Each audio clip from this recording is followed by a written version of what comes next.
What is up, everyone? It's your girl J Beats over here, and today we're gonna be reacting to the final Zach Lee video that I plan on reacting to because the rest of them are kind of shorts, like they are just shorts, and I don't really be wanting to do those type of videos, like as in it would be hard for me to do reactions because it would just be reacting to one of them, and it's just I don't know, I just don't think y'all would really be interested. Like with these I could give more of a thought, but I feel like with the shorts not so much. So yeah, with that being said, let's watch the final video from Zach D called The Flaming Hot Lie. I think it has to do with Cheetos, so let's get on. In 2018, a woman by the name of Lynn Greenfield came across an article that made her uncomfortable. It was the story of Richard Montague. Oh dang! It paused too slow. I was gonna be like, how not reduce the sperm count. No. The man who invented Flamin Hot Cheetos. It was a feel-good story, a poor janitor with a billion-dollar idea, and Lynn Greenfield could hardly believe what she was reading. Richard was a hero, and not just because he invented Flamin Hot Cheetos, but because of the inspiration he gave to the millions of people who heard his story. His legacy was a viral sensation, and this made her uncomfortable. You see, Lynn Greenfield isn't just some negative person hating on a good story. She's the real inventor of Flaming Hot Cheetos.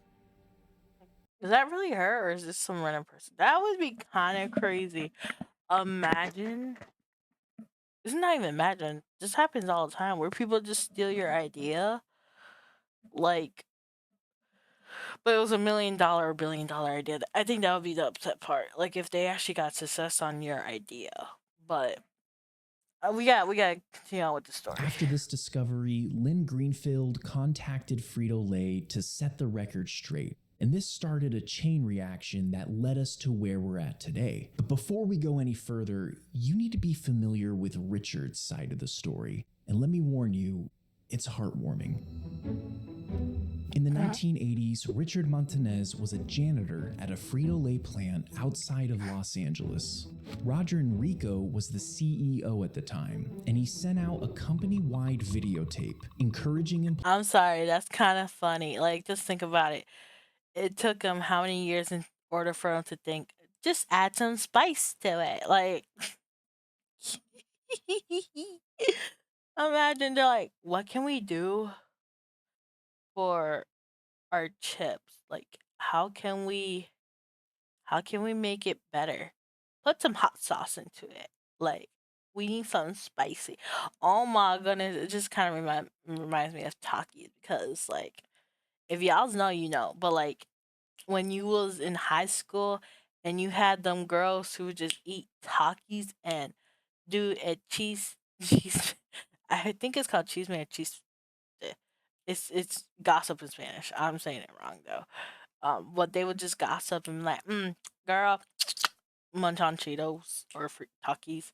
You can't believe what happened. It's just like they had the Taki dust in there. Oh my goodness, I can't even. Employees to take more initiative and to act like they were owners. Now, while most employees just brushed this off as corporate fluff, Richard took it seriously.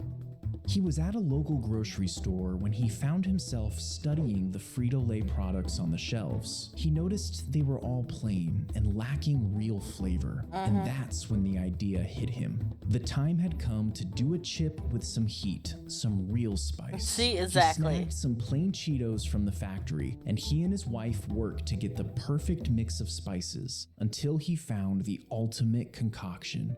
Richard had created the first Flamin' Hot Cheeto in his own kitchen. He jumped on the phone and called the CEO, Roger Enrico. Now, the secretary was a bit confused by a janitor calling for a CEO, but surprisingly, she sent his call through. Enrico loved... I'm sorry. I'm just thinking about the people who be putting hot stuff or Cheetos inside milk. I'm like, ooh, they're like, I need the hot milk. I need hot, spicy milk. I'm like, ooh, just stop it. Stop it. Loved the idea. He told Richard he'd be at the plant in 2 weeks and asked him to prepare a presentation for the executives. Now, in Richard's own words, he couldn't read or write very well, and he had no formal business knowledge, but that wasn't going to stop him. He went to the local library, studied marketing concepts, and prepared 100 plastic baggies with his Cheeto invention. On the day of the presentation, Richard stepped into the boardroom. Here I was, a janitor, speaking to some of the most highly qualified executives in America. The presentation was going much better than he expected, but just as it was about to end, an executive asked him how much market share his invention could get. Now, Richard had no idea what market share meant, so he spread his arms wide and said, This much. How much market share? Richard's invention turned out to be one of the most successful. Listen, I knew what he was gonna do because sometimes you just gotta fake it till you make it. Because if you ask questions, sometimes they're just gonna undermine you. So he's just like, this one. It just kind of like, lightens the mood, and also it's just like you think. It looks like you think big or you dream big. Products in Frito-Lay history, making the company billions of dollars. He quickly rose through the ranks, became an executive, and went on to give many public speeches about his story. He has written multiple books and has a feature-length movie coming out about him. And then the internet made Richard a viral sensation, which ultimately led to an article that came across the eyes of Lynn Greenfield. According to Greenfield, the feel-good story about Richard was a lie. She claims that Flamin Hot Cheetos was her project, so she got in touch with the company's legal team and let them know. I'm sorry, bro. What is this in the back? Is this her? Is this really supposed to be her? Because listen, one time my mom and I we went to Airbnb. Um,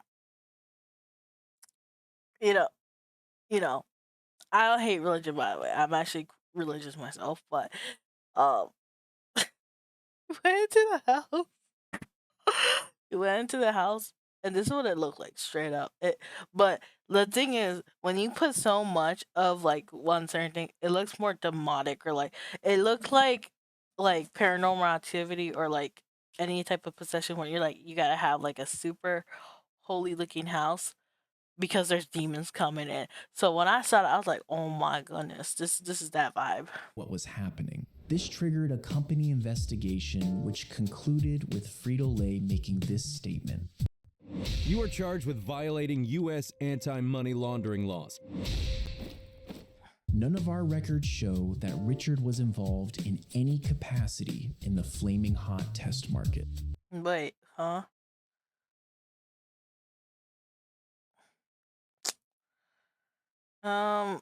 But do they have proof of her, is my question. Now you might be thinking, okay, so he wasn't involved in the test market, but that doesn't mean he didn't come up with the idea, right? Well, Richard claims that he came up with the idea in a grocery store in California, but according to the investigation, the idea didn't come from California. It didn't even come from the corporate office in Texas. 6 former employees said the idea came from corner stores in Chicago and Detroit. Salesmen were noticing that spicy snacks were selling well in that area, so they relayed this information back to corporate, who tasked the project to the marketing department, which ultimately landed on the desk of Lynn Greenfield. But wait a minute. In Richard's defense, he had that big presentation where he pitched the idea of Flamin' Hot Cheetos. He describes this dramatic event as having over 100 people, most of whom were top executives of the company. So regardless of where the idea supposedly came from, Richard should have at least 100 people who can come to his defense and verify his story, right? Well, the LA Times tracked down 20 of those executives, and none of them remember this famous presentation. One former project manager was recorded as saying, "If that story existed, believe me, we would have heard about it." Now, for the sake of the argument, let's assume that these 20 individuals just have terrible memories. Maybe this presentation did happen, but Richard exaggerated a little, making it seem more dramatic than it actually was. I mean, the man was writing books and giving speeches. It's understandable that he might fluff this up a little. And besides, Richard still has a very important card up his sleeve. The man who first That's crazy if he made all this up and he was still able to get his bag. That's crazy. That's crazy. You can just think about it. Like, the girl could be tight because someone saw her idea, right? But he's the one who started making the bread off of it. I don't even know how I feel. Believed in him. The former CEO, Roger Enrico, is a main character in Richard's story. He's the one who sent out the company-wide videotape that inspired Richard. He was the CEO who accepted the call from the janitor. He was the one who planned the famous presentation, and he's the one who approved the development of Flamin' Hot Cheetos. In Richard's latest book, he mentions Roger Enrico by name 60 times. So regardless of these other inconsistencies, Richard has the former CEO as his alibi. But there's just one problem. Roger Enrico wasn't the CEO at the time. His career with Frito-Lay started in early 1991, and this was 6 months after Flamin' Hot Cheetos were already developed. Enrico passed away in 2016 without ever mentioning Flamin' Hot Cheetos publicly. Oof. Now, the evidence is clearly stacked against Richard at this point. At the conclusion of the investigation, Frito-Lay came out with this statement: "We value Richard's many contributions to our company, especially his insights into Hispanic consumers, but we do not credit the creation of Flamin' Hot Cheetos or any Flamin' Hot products to him." How in the world did Richard Montanez mislead so many people? Well, in order to answer these questions, there's another part of this story that's really important. Do you remember when Richard said he called up the CEO, Roger Enrico, to pitch him his idea, and supposedly the secretary actually sent his call through? Well, that phone call actually happened. This is that secretary. Her name is Patty, and she vividly remembers Richard calling, but she says this happened in 1993, after Flamin' Hot Cheetos were already on the shelves. So if that were the case, if Flamin' Hot Cheetos were already developed, then what was that phone call about? This is where the story gets even more complicated. The LA Times found a newspaper article about Richard from the early 90s. This was while he was still a plant worker. And the article said that Richard had developed a new snack that was aimed at the Hispanic market. It goes on to say that he even tested recipes. Bro, imagine if he became the creator of Takis. Like, I'm sorry. It's just like, because they just talked about the whole Takis look like the hot Cheetos. I'm just like, bro, what's happening? And came up with a marketing strategy. Sounds pretty familiar. Well, the article goes on to tell us the name of the product that Richard developed: Flamin' Hot Popcorn. This snack hit shelves in March of 1994 as an extension of Flamin' Hot Cheetos. Richard went on to develop an entire line of products called Sabritas, and this was a big project, so Frito-Lay hired this guy as a consultant. His name is Roberto Socinski, and he remembers Richard. Specifically, and this is important, he recalls Richard designing a marketing strategy with a local network of women hosting Tupperware parties. Now, this was a unique approach, and Roberto, who was hired on specifically for the Sabritas line, remembers it well. Richard talks about the Tupperware parties in his book, but as you might have guessed, he says it was for Flamin' Hot Cheetos. You might be starting to see a pattern here. There seems to be a lot of little nuggets of truth in Richard's story. As far as I can tell, there are 3 possible explanations to this whole mess. The first is that Richard lied. And I would guess this happened over the span of a few years, maybe a decade. Richard slowly started to conflate Flamin' Hot Cheetos with his own true story with these other products. Flamin' Hot Cheetos, Flamin' Hot Popcorn, what's the difference? The second Honestly, I think I was just like, maybe that's. I was literally thinking, I was just like, maybe he just confused Cheetos or like, because they're still under the Cheetos logo. So it would be like, it would still be like, yeah, I made Flaming Hot Cheetos. But let's see. is that Richard has memory problems. There's an area of study in psychology called the misinformation effect, and it deals with how easily our memories can be influenced over time. Now, I don't want to speculate too much on this, but in my research, it seems like this could easily apply to Richard's situation. Now, the third and last possible explanation is that Richard is telling the truth. When the LA Times article dropped, it caused a PR nightmare for Frito-Lay. A lengthy statement was quickly issued defending Richard, reiterating his importance to the company, and people took this as a win for Richard, saying that the LA Times article was debunked and that Richard was in fact telling the truth. The only problem is that the statement never addressed the real issue. It danced around the only question that actually mattered. Did Richard Montanez invent Flamin' Hot Cheetos? Additionally, Frito-Lay never raised any issues with the LA Times article. They never asked for corrections or amendments. But regardless, maybe this entire investigation was rigged against Richard. Maybe he did in fact invent Flaming Hot Cheetos. After all, the man is a genius. I'm a genius. Okay. Dang. Okay, so this doesn't even debunk or say anything. Listen, I am Hispanic, so I would like to personally believe that this was a win for us. Um, I would hope that that was true. However, apparently no one still knows what's true because like Flaming Hot Cheetos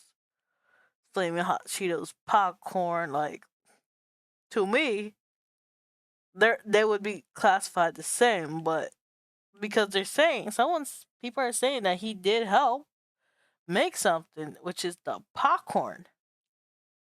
But then you have people who want to be specific and be like, he didn't help with Flaming Hot Cheetos.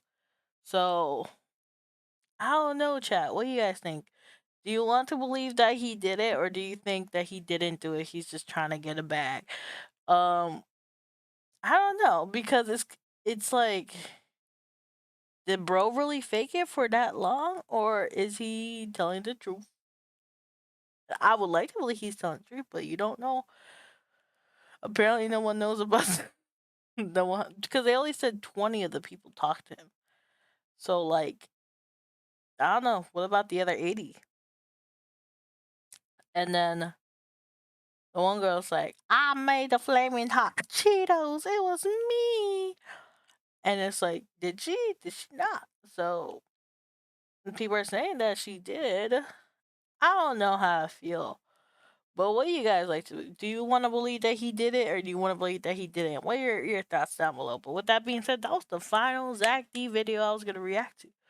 So hopefully you guys enjoyed. And with that being said, this is JJ Beats signing out. Bye bye.